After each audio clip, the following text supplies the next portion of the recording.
Hello weirdos, welcome back to my channel. My name is EmmaAbe and we talk about books here. And good morning. I say it's the morning, even though when you probably see this, it's not the morning because I woke up at 7 a.m. today. I did not choose this. It just happened and we're dealing with it. So today I wanted to do a video I usually do every semester-ish, and that's show you what textbooks I had to buy for school. Isn't that super popular? But I figured it would be helpful. So for context, I'm in my last year of school and this is my second to last semester, and I'm taking, I think, about 16 credit hours, so it's 5 different classes. I had to get 7 different textbooks, mostly for like 2 different classes. I'm majoring in computer science and anthropology, so I'm going in no particular order, just kind of as the books I have stacked. So the first book that I'm going to talk about is for my contemporary anthropology theory class, and that is Designs for an Anthropology of the Contemporary. This is a dialogue between Paul Rabinow, I always want to call him Paul Rainbow, but I know that is incorrect, and George Marcus, with James Fabian and Tobias Rees. So I've had to read half of this, so I've seen got some marked up, so I'm gonna have to read the other half of this for class eventually, some point in the semester.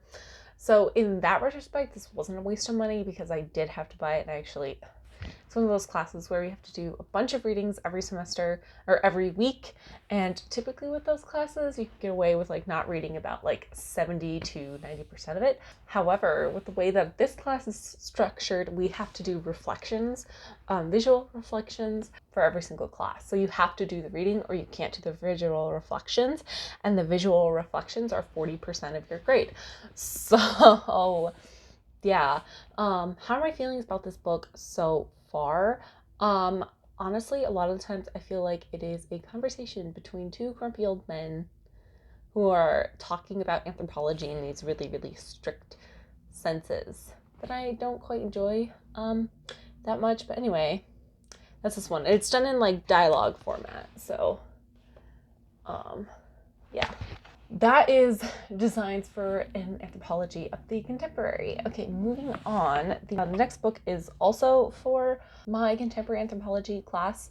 My contemporary anthropology class is the only anthropology class that I'm taking, or contemporary theory. This next book I got used. It is The Mushroom at the End of the World, and it is by, who is it by? It is by Anna Lovenpoot Singh, and I have not had to read this one yet, but I do think I will have to read this one. I don't really know what it's about at all, but the title intrigues me. I mean, The Mushroom at the End of the World, so I am curious. This will be an interesting book. I don't know if I'll have to read all of it. It is quite long. I mean, it's not the longest, but we'll see. We'll see. Let's go with the last book for my anthropology class. All my books are stuck together because I didn't use Gooby Gone. All my books are stuck together. Okay, so this last one is my last book that I had to buy for my contemporary anthropology theory class, and this is Ordinary Effects. This is by Kathleen Stewart. Again, this is smaller, so that's nice. I don't know what this is about, but I have a feeling we're gonna have to read the entirety of it. Yeah, this one is less intriguing to me. I don't know why. And I did get all these books from Amazon because you kind of getting cheap textbooks. It is really, really hard to beat Amazon, even though I think that not everybody likes having to use Amazon, which is unfortunate.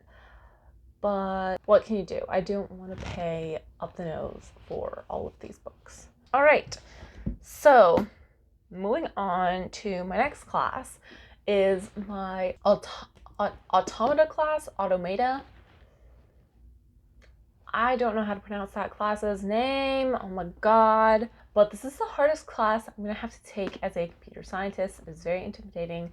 Luckily, the professor is really, really good. We stan. He really goes out of his way to explain the concepts, which I really appreciate. We have our first homework assignment that's due. Have I started on it? No, but it is due next week, so that is a next week me problem.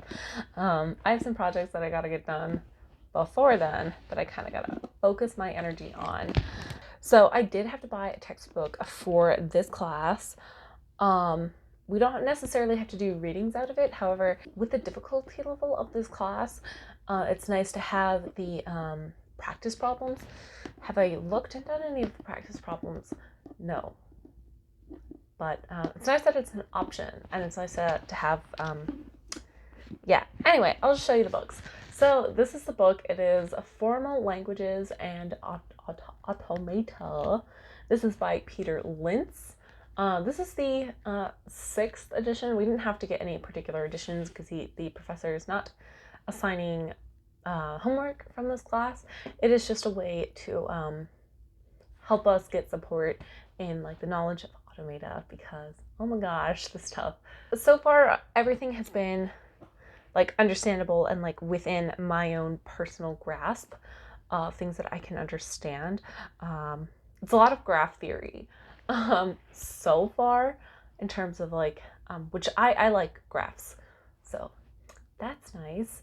Anyway, I think that's all I have to say about the specific book. The next 3 books I had to get for my cloud computing class.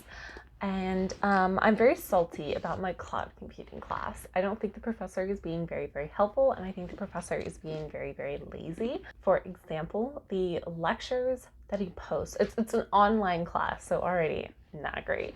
But the lectures that the professor posts are all recorded when he taught it in the summer. And even like if we look on like the information that he posts, he doesn't really go through and like update the information. So the professor taught this class in the summer. So if we look at the syllabus that's on my course site right now, it says cloud computing. This class will be taught in the summer 2021. And I'm like, you couldn't even like change that to fall? Like, how lazy do you have to be? It's just weird. And it's like, it's weird because it's like, the professor keeps saying things in the lecture slides, so in the lecture videos, so maybe that was true for the summer but isn't true now. It's hard to tell. Yeah, I don't know. Anyway, I'll just show you the 3 books that I had to get for that class. So I'm just really salty about how the first project went. I got 100 on my project, good, because that thing caused me a shit ton of stress, but I would like ask the professor questions. I was like working on this project for like over a week. We were given more than a week, but I was just like working on it diligently, and I would ask questions. I would email the professor and ask the professor questions, and he just like wouldn't answer, or the answers that I would get were not helpful. And I had some questions about like the assignment in general, and I like itemized. I saw like all these lists, and I was like, is this what you mean, this or that? And his response was to send me a link. He was like, you should look at this, except the link wasn't helpful and not pertinent to answering any of my questions. So that was just kind of like emblematic of how like this whole semester with this cloud computing class is gonna go, and not looking forward to it. Anyway, let's get into the fucking books, because I can't shut the fuck up. Anyway, the first one is Mastering Cloud Computing Foundations and Applications Programming. This is by Rajkumar Bhuya, Christian Vinoka, and Tamari Selvi. Do I think I'm going to read this? No, have not opened it once. Next book is Hadoop, The Definitive Guide. This is by Tom White. Have not opened this either. Not been assigned anything. I will say though, with like books like these, they are helpful. These complete guides are helpful, and it's one of those things that you will just see a bunch of programmers have like a ton of these, because sometimes, not always, especially if you're dealing with new programming languages and stuff like that, this stuff has like good shelf life. I have a couple of these, not of this specific Hadoop, but like other programming languages, and like I have a Python pocket guide, Linux pocket guide. I've got lots of stuff, and so these will be helpful like outside of cloud computing text, a cloud computing context, but I still haven't opened it. And the very last book that I got is Spark, the Definitive Guide. So everything that I said about the last one applies for this one. This is by Bill Chambers and Materi Zurhara. I don't know what Spark or Hadoop is. I don't know what either of these things are. I imagine I will learn, but I do not know what they are right now. So in total, I think I spent about $250 on all 7 of those textbooks. So that is not bad, especially when you consider how expensive most college textbooks could be, that it only ran me $250. I did buy most of them used. Some of them I bought new just because like it was not necessarily cheaper, but it was just easier to get a hold of. Yeah, so in terms of like overall how expensive I thought this semester was in terms of like buying textbooks, not that bad. I think it was average.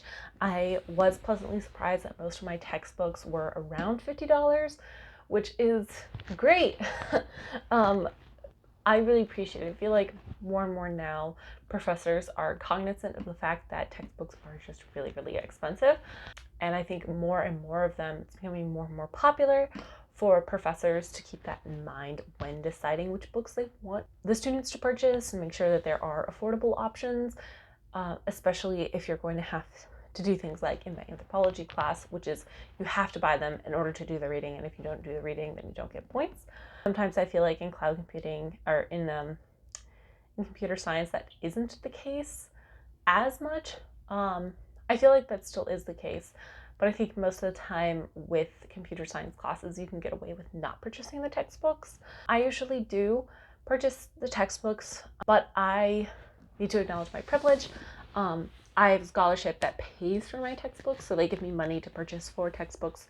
So even though I personally had to spend $250, I am given that money.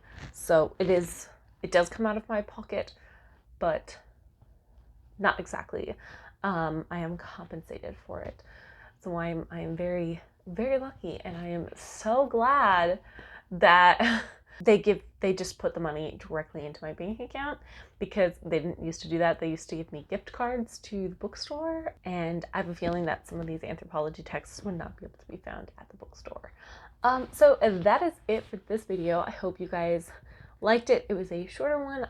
I like doing these where I show you guys my textbooks, give you guys kind of like an idea of what it is like to be a student, because it is not fun. Textbooks are expensive. All right, I hope you guys have a wonderful rest of your day. I will see you next week. Bye!